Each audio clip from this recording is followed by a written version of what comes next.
لا الہ الا اللہ کسی سے نہیں ہوتا، اللہ سے ہوتا۔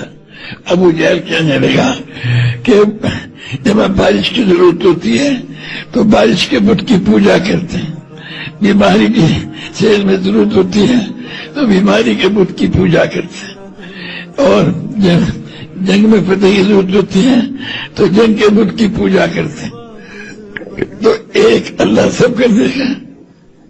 آپ نے ارشاد فرمایا کیا ایک اللہ سب کچھ کر دے گا۔ بھائی میرے عزیزوں، دیکھو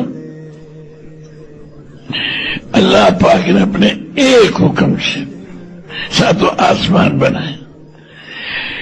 یہ اس وقت جو دنیا ہے ساتوں آسمانوں سے فائدہ اٹھانے کے اوپر اپنی قوت کو خرچ کر ضائع کرنے میں لگے ہوئے۔ جس اللہ پاک نے بنایا ہے اس پاک ذات سے فائدہ اٹھانے میں نہیں لگے ہوئے۔